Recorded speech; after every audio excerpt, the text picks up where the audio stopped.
दोस्तों आज हम आपको सैर करवाने वाले हैं भारत के उस राज्य की जहां से पूरे भारत में मेट्रो और ट्रेन के ट्रैक्स की सप्लाई होते हैं। एक ऐसा राज्य जहां 36 से ज्यादा आदिवासी समूह के लोग रहते हैं। ये वो खूबसूरत राज्य है जहां की जमीन बिना भूकंप हिलती है। इस राज्य के नाम के पीछे छिपे हैं 36 किले और इस राज्य में मौजूद है एशिया का सबसे बड़ा स्टील प्लांट। प्रकृति की गोद में बैठे इस राज्य को कहते हैं धान का कटोरा। जी हाँ दोस्तों, सही पहचाना। हम बात कर रहे हैं भारत के खूबसूरत राज्य छत्तीसगढ़ के। तो चलिए फिर आज छत्तीसगढ़ से अपनी दोस्ती थोड़ी और कर लेते हैं। दोस्तों छत्तीसगढ़ भारत के सबसे खूबसूरत और कमाल के राज्यों में से एक है। कमाल के वाटरफॉल्स, हौले हौले बहती हवा, शोर मचाती गाड़ियाँ, मासूमियत से सबका स्वागत करते लोग, सुहाना मौसम, हरियाली और खूबसूरत वादियाँ और सुबह सुबह मंदिरों में बजती घंटियाँ हर किसी को इस राज्य में घूमने पर मजबूर कर देती हैं। छत्तीसगढ़ एक लैंडलॉक्ड राज्य है और ये 7 राज्यों से घिरा हुआ है। उत्तर में उत्तर प्रदेश, उत्तर पूर्व में झारखंड, पूर्व में ओडिशा, दक्षिण में आंध्र प्रदेश और पश्चिम में मध्य प्रदेश और महाराष्ट्र से घिरा है छत्तीसगढ़। छत्तीसगढ़ का कुल लैंड एरिया है 1,35,194 वर्ग किलोमीटर और इस हिसाब से ये भारत का 10वां सबसे बड़ा राज्य है। राज्य की लगभग 82.56% आबादी आज भी ग्रामीण इलाकों में रहती है। यही कारण है जो छत्तीसगढ़ को एक ग्रामीण प्रदेश माना जाता है। छत्तीसगढ़ की कुल आबादी की बात करें तो 3 करोड़ 22 लाख के करीब है इसकी आबादी और यहाँ 93% हिंदू,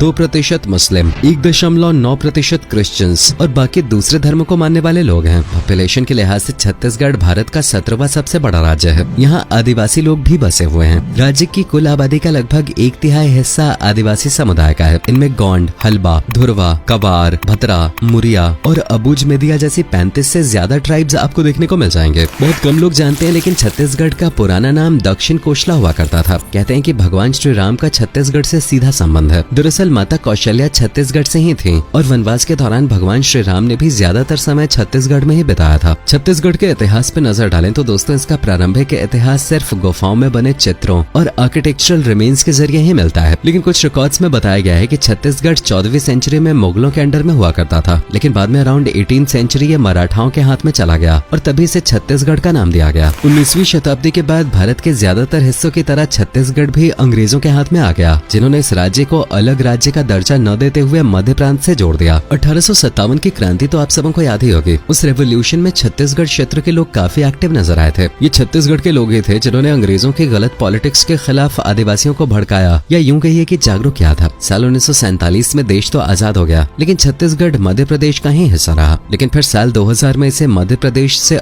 एक अलग राज्य घोषित कर दिया गया। इस तरह 1 नवंबर 2000 को छत्तीसगढ़ एक राज्य के रूप में स्थापित हुआ और ये भारत का 26वां राज्य बन गया। अब हर साल 1 नवंबर को छत्तीसगढ़ के स्थापना दिवस के रूप में मनाया जाता है। वैसे क्या आप जानते हैं कि छत्तीसगढ़ का नाम छत्तीसगढ़ कैसे पड़ा? दरअसल ये कहानी जुड़ी हुई है राज्य के किलों से। हुआ यूं कि जब छत्तीसगढ़ राज्य का गठन हुआ तो यहाँ छत्तीसगढ़ हुआ करते थे। गढ़ यानी किले, बस उन किलों को देखते हुए ही इस राज्य का नाम पड़ गया छत्तीसगढ़ यानी 36 किले। छत्तीसगढ़ की कैपिटल सिटी है रायपुर, जो न सिर्फ एक खूबसूरत शहर है बल्कि सबसे अच्छे टूरिस्ट स्पॉट्स में से भी एक है। रायपुर छत्तीसगढ़ के लिए अर्थव्यवस्था, प्रशासन और व्यापार लगभग हर चीज के लिए जरूरी शहर है। रायपुर छत्तीसगढ़ का एकमात्र शहर है जहाँ इंटरनेशनल एयरपोर्ट मौजूद है, जिसे स्वामी विवेकानंद एयरपोर्ट के नाम से जाना जाता है। दोस्तों शायद ही आपको पता हो लेकिन रायपुर से पहले छत्तीसगढ़ की कैपिटल सिटी के तौर पर बिलासपुर को देखा जा रहा था। लेकिन जब छत्तीसगढ़ का गठन किया गया तो बिलासपुर को राजधानी बनाने पर विचार किया गया, क्योंकि उस समय बिलासपुर रायपुर से ज्यादा विकसित था। लेकिन फिर सोचने समझने के बाद बिलासपुर की जगह रायपुर को छत्तीसगढ़ की राजधानी घोषित कर दिया गया। दोस्तों छत्तीसगढ़ को यहाँ की संस्कृति, खान पान, त्योहार और परंपराओं के लिए जाना जाता है। त्योहारों की बात करें तो यहाँ दशहरा, बस्तर, लोकोत्सव, चंपारण मेला, मड़ई महोत्सव, गोंचा महोत्सव, नारायणपुर मेला, भोरमदेव महोत्सव और तीज महोत्सव आदि बड़े हर्षोल्लास के साथ मनाए जाते हैं। इसके अलावा भारत के प्रमुख त्योहार जैसे दिवाली, होली और नवरात्रि वगैरह की धूम भी छत्तीसगढ़ में देख सकते हैं। छत्तीसगढ़ में हर फेस्टिवल पे लोग आपको कुछ पारंपरिक नृत्य करते नजर आ जाएंगे, जिनमें पंथी नृत्य काफी फेमस है, जो हर साल 18 दिसंबर को गुरु घासीदास जी की जन्म जयंती पे किया जाता है। लोग दिल को खुश कर देने वाला डांस करते हैं। इसके अलावा राउत नृत्य जो पूरे देश में फेमस है, ये छत्तीसगढ़ में दीपावली वाले दिन किया जाता है। इस नृत्य को करने के लिए लोग हाथ में लाठी लेकर नाचते हैं। इनके अलावा आप छत्तीसगढ़ में आदिवासी समुदायों का कर्मा, गौर और सरहुल जैसे नृत्य भी देख सकते हैं। छत्तीसगढ़ का पहनावा लोगों को सबसे ज्यादा भाता है। यहाँ आपको कलरफुल कपड़े ज्यादातर देखने को मिलेंगे, क्योंकि लोगों का मानना है कि रंग ही जिंदगी में खुशियां भरते हैं। ज्यादातर लोग रेशम, लिनन और कपास से बने कपड़ों का इस्तेमाल करते हैं। शहरी इलाकों की बात करें तो यहाँ पुरुष पैंट शर्ट और औरतें साड़ी के अलावा सलवार सूट पहनना सबसे ज्यादा पसंद करते हैं। इसके अलावा जनजातीय वेशभूषा पे नजर डालें तो ये काफी अनोखी होती है। आदिवासी महिलाएं खिलते रंग के कपड़े पहनती हैं। इसके अलावा ये चांदी के के घुंघरू, चंकी जो एक खास तरह की लकड़ी होती है उसकी चूड़ियां और धातु से बने मांग टीका और झुमके वगैरह पहनती हैं। त्योहारों के दौरान इनके ये कपड़े बहुत सुंदर और आकर्षक नजर आते हैं। यूं तो छत्तीसगढ़ में कई परंपराएं हैं, लेकिन सबसे अलग और यूनिक है घोटुल परंपरा, जो यहाँ के आदिवासियों द्वारा फॉलो की जाती है। दरअसल बस्तर और छत्तीसगढ़ के साउथ के इलाकों में मनाई जाने वाली इस परंपरा के दौरान आदिवासी समुदाय के कुंवारे लड़के लड़कियां घोटुल घरों में एक साथ आते हैं, जहाँ इन्हें अपना जीवन साथी चुनने की पूरी आजादी होती है। छत्तीसगढ़ को भारत का एक कुशल और बेहतरीन राज्य माना जाता है, क्योंकि भागती दुनिया के साथ छत्तीसगढ़ भी तेजी से भाग रहा है, यानी विकास कर रहा है। वैसे इस्पात यानी स्टील प्रोडक्शन के मामले में छत्तीसगढ़ पूरे भारत में सबसे आगे निकल चुका है। भारत के टोटल स्टील प्रोडक्शन का 38 से 40% तक अकेले छत्तीसगढ़ में ही होता है। इसके अलावा छत्तीसगढ़ को भारत का चावल का कटोरा भी कहा जाता है, क्योंकि यहीं सबसे ज्यादा धान यानी चावल की खेती की जाती है। पूरे देश में 20,000 से भी ज्यादा धान की किस्मों का प्रोडक्शन अकेले छत्तीसगढ़ में ही किया जाता है। इनमें से कई किस्में जड़ी बूटियां या दवाइयों के तौर पर कई बीमारियों के इलाज में भी काम आती हैं। छत्तीसगढ़ की लगभग 50% आबादी खेती पे डिपेंडेंट है और ज्यादातर लोगों के घर का चूल्हा चावल की खेती से जलता है। लेकिन इस राज्य को एजुकेशन के मामले में काफी पिछड़ा हुआ माना जाता है। पुरुषों की साक्षरता दर 80.27 और महिलाओं की 60.24% है। खूबसूरत सा ये राज्य खनिज संसाधन यानी मिनरल्स के मामले में एक धनी राज्य है, क्योंकि यहाँ copper, coal, iron, limestone, bauxite, dolomite, manganese और डायमंड बड़ी मात्रा में पाया जाता है। बता दें कि छत्तीसगढ़ में महानदी, गोदावरी और सोन जैसी बड़ी नदियां बहती हैं। महानदी को राज्य के गंगा के नाम से भी जाना जाता है, लेकिन इतनी बड़ी नदियां होने के बाद भी छत्तीसगढ़ में सिंचाई को लेकर अक्सर किसानों को परेशानियां होती रहती हैं। बता दें कि छत्तीसगढ़ टिन का उत्पादन करने वाला देश का इकलौता राज्य है। दंतेवाड़ा में टिन का सबसे ज्यादा प्रोडक्शन किया जाता है। छत्तीसगढ़ में भिलाई स्टील प्लांट भी मौजूद है, जो पूरे भारत में रेलवे ट्रैक्स का इकलौता निर्माता है। देश में बनने वाली सबसे लंबी रेलवे ट्रैक की बात हो या फिर दिल्ली मेट्रो के लिए भेजे गए ट्रैक्स की, ये सभी ट्रैक्स भिलाई स्टील प्लांट से ही भेजे गए हैं। आपको जानकर हैरानी होगी, लेकिन अब तक भिलाई स्टील प्लांट इतने रेलवे ट्रैक्स का निर्माण कर चुका है, जिनसे पूरी पृथ्वी को कई बार लपेटा जा सकता है। दोस्तों, आपने बड़े एम्बुलेंस और छोटे एम्बुलेंस तो देखे होंगे, लेकिन क्या आपने कभी मोटरसाइकिल वाली एम्बुलेंस देखी है? नहीं ना, क्योंकि ये सिर्फ और सिर्फ छत्तीसगढ़ में ही देखने को मिलती है। दरअसल सरकार ने ग्रामीण क्षेत्रों के दुर्गम इलाकों में रहने वाली गर्भवती महिलाओं के लिए मोटरसाइकिल एम्बुलेंस को शुरू किया था। इसमें महिलाओं के लिए एक छोटे से केबिन की व्यवस्था है, जो उन्हें हॉस्पिटल तक पहुंचाते हैं। खास बात यह कि ये एम्बुलेंस हर उबड़ खाबड़ रास्ते पर पहुंचकर महिलाओं के स्वास्थ्य का ध्यान रखते हैं। दोस्तों, छत्तीसगढ़ का राजकीय पशु काफी पावरफुल है। नहीं समझे तो बता दें कि हम भैंसे की बात कर रहे हैं। वहीं इस राज्य का राजकीय पक्षी है पहाड़ी मैना, जिसे हिल मैना भी कहते हैं, और राजकीय पेड़ है साल यानी परई का पेड़। छत्तीसगढ़ में दोस्तों हर साल लाखों की संख्या में टूरिस्ट पहुंचते हैं, और एक बार जो यहाँ आ जाता है उसका वापस आने का मन तो बिल्कुल करता ही नहीं है, क्योंकि यहाँ भिलाई, बिलासपुर, रायपुर, रायगढ़, रतनपुर, चंपारण, चिरमिरी, खैरागढ़, सिरपुर, डोंगरगढ़ और कांगर वैली नेशनल पार्क जैसी तमाम जगह हैं, जहाँ प्रकृति के अलग ही नजारे देखने को मिलते हैं। छत्तीसगढ़ धार्मिक दृष्टि से भी एक महत्वपूर्ण राज्य है, क्योंकि ये कई मंदिरों की भूमि है, जिनमें शिव टेम्पल चांदखुरे, सिद्धेश्वर टेम्पल पलारे, आनंद प्रभु कुदी विहार, स्वास्तिक विहार सिरपुर, जगन्नाथ टेम्पल खलारे, भोरमदेव टेम्पल और बत्तीसा टेम्पल जैसे मंदिर काफी फेमस हैं, जहां हर साल बड़ी संख्या में लोग घूमने के लिए पहुंचते हैं। वैसे क्या आपको पता है कि छत्तीसगढ़ का सबसे बड़ा झरना कौन सा है? तो वो है चित्रकूट जलप्रपात। यह वाटरफॉल छत्तीसगढ़ के बस्तर जिले में इंद्रावती नदी पर स्थित है, जिसकी ऊंचाई 95 फीट है। इसके अलावा अमृतधारा वाटरफॉल राज्य के सबसे ऊंचे और चौड़े झरनों में से एक है, जो कोरिया जिले में स्थित है। ये वाटरफॉल 90 फीट की ऊंचाई से गिरता है। दोस्तों, छत्तीसगढ़ में ही मौजूद है मैन पार्क। यहाँ साल भर लोग इस मिट्टी पे उछल कूद करने के लिए पहुंचते हैं। दरअसल ये दलदली इलाका है, जिस वजह से मिट्टी किसी गड्ढे की तरह हिलती है और लोगों को एंटरटेन करती है। वैसे बता दें कि मैन पार्क को छत्तीसगढ़ का शिमला कहा जाता है। बता दें कि राज्य की सबसे ऊंची चोटी दंतेवाड़ा जिले में मौजूद है। बेलादिला माउंटेन रेंज के नाम से मशहूर इस चोटी की ऊंचाई 1276 मीटर है। छत्तीसगढ़ के लोग खाने पीने के भी बहुत शौकीन होते हैं। यहाँ चावल, बाजरा